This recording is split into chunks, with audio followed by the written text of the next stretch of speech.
far from the noise of the world, where only the cries of birds and the rustling of the wind are heard. वहाँ एक ऐसी खामोशी आबाद है जो सदियों पुरानी है।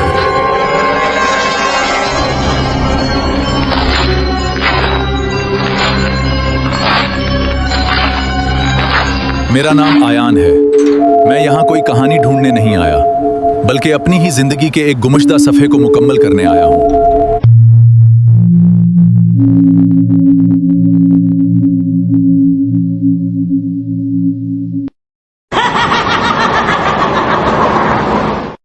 वो राज जो मेरे दादा ने उस हवेली की दीवारों में दफन कर दिया था।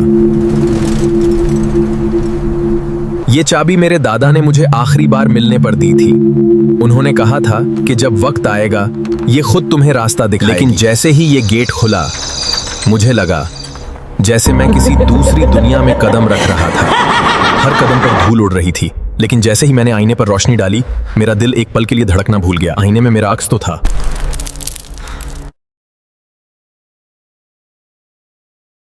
मैं पलटा, लेकिन तब तक बहुत देर हो चुकी थी। बाहर की रोशनी का वाहिद रास्ता बंद हो चुका था। मेहमान नहीं, बल्कि इसका कैदी था।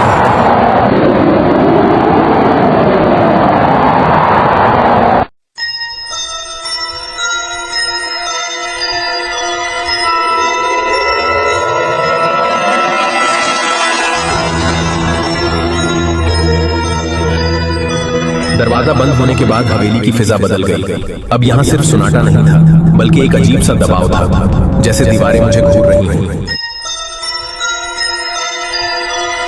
खुशामदीद।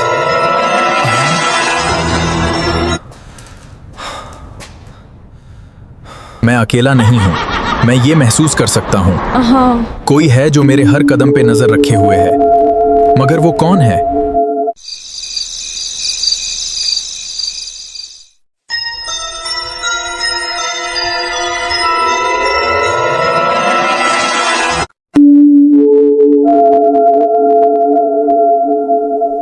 आयान किचन में पहुंचता है।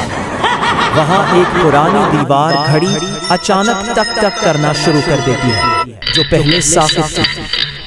वक्त यहाँ वक्त भी हुक्म मानता है। ये घड़ी जो पिछले कई सालों से बंद थी, अब अचानक चल पड़ी है।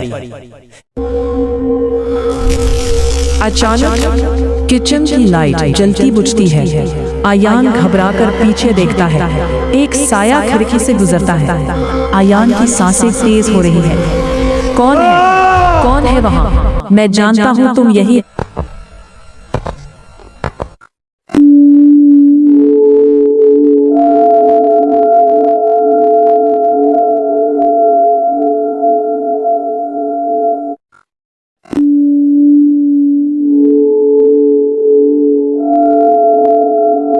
ये तस्वीरें दादा अक्सर उनके बारे में बात करते थे, मगर उन्होंने कभी नहीं बताया था कि उनके चेहरे इस तरह क्यों मुस्क किए गए हैं। निशानात मुझे लाइब्रेरी की तरफ ले आए थे। ये वही जगह है जहां दादा रात भर बैठकर सितारों का हिसाब लगाते थे। यहाँ की हवा में एक अजीब सी जलन थी, जैसे कोई पुरानी तहरीरें अभी अभी जलाई गई हों। किताबों के ढेरों के दरमियान कुछ है जो मुझे पुकार रहा है। इत्तेफाक नहीं, ये इत्तेफाक नहीं हो सकता। ये किताब बिल्कुल वैसी ही है जिसका जिक्र दादा ने अपनी आखिरी डायरी में किया था। एक नक्शा जो इस हवेली के नीचे के रास्तों को जाहिर कर रहा है। मेरा दिल तेजी से धड़क रहा था। कमरे में रोशनी फैल गई, मगर यह रोशनी किसी दयासाई से नहीं, बल्कि किसी और चीज से आई थी। अगर इसके पीछे वो सच्चाई है जिसका मुझे डर था, तो फिर यही वो वक्त है जिसका मैंने बरसों इंतजार किया था। लाइब्रेरी की दीवार के पीछे एक तारीक रास्ता था। ठंडी नम हवा मेरी जल्द से टकरा रही थी।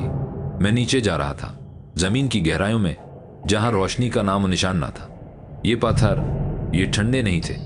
इनमें एक अजीब सी हरारत थी, जैसे ये जगह जिंदा हो और सांस ले रही हो। मुझे लगा जैसे मैं किसी के सीने के अंदर चल रहा हूं। यहाँ का माहौल बदल गया। जंजीरों की आवाज, जैसे कोई उन्हें घसीट रहा हो। यहाँ आने का मतलब था कि मैंने अपनी जिंदगी का सबसे बड़ा खता मोल लिया है।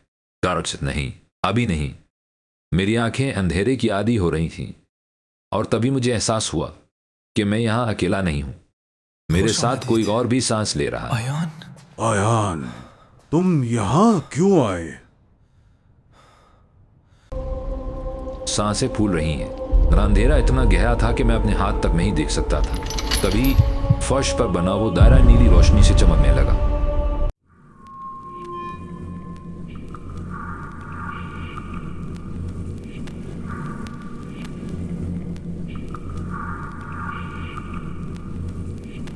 वो आवाज वो मेरे दादा की थी, मगर बहुत दूर से आ रही थी।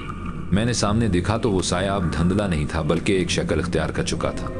वो मेरे दादा थे। उनकी आंखें खाली थीं, जैसे उनमें से जिंदगी खींच ली गई। उन्होंने अपना हाथ मेरी तरफ बढ़ाया और जैसे ही मेरे उंगलियों ने उनके हाथ को छुआ, मुझे सदियों पुराना इल्म एक झटके की तरह महसूस हुआ। ये कोई रूह नहीं थी, ये हवेली का मुहाफिज था। दादा ने सरगोशी की, आयान, ये हवेली पत्थरों से नहीं बल्कि हमारे खानदान की यादों से जुड़ी है। तुम यहाँ सिर्फ राज ढूंढने नहीं बल्कि उनकी हिफाजत करने आए हो। अचानक पूरा हॉल लर्ज उठा, दीवारें टूटने लगीं और मेरे सामने एक रास्ता खुला जो सीधा बाहर लॉन की तरफ जाता था। मैं भागा, पागलों की तरह भागा। जब मैं हवेली से बाहर निकला तो सूरज तुलू हो रहा था। मैंने पीछे मुड़कर देखा, हवेली अब वैसी नहीं थी, वो बिल्कुल नई और रोशन लग रही थी। मैंने अपने हाथ में वही किताब थामी हुई थी, मगर अब वो खाली थी। वो सब क्या था, एक ख्वाब या हकीकत, मैं नहीं जानता। लेकिन आज भी जब मैं रात को सोता हूँ, मुझे दीवारों के अंदर से वही आवाज़ सुनाई देती है, वापस आ जाओ आयान, तुम्हारा इंतज़ार है।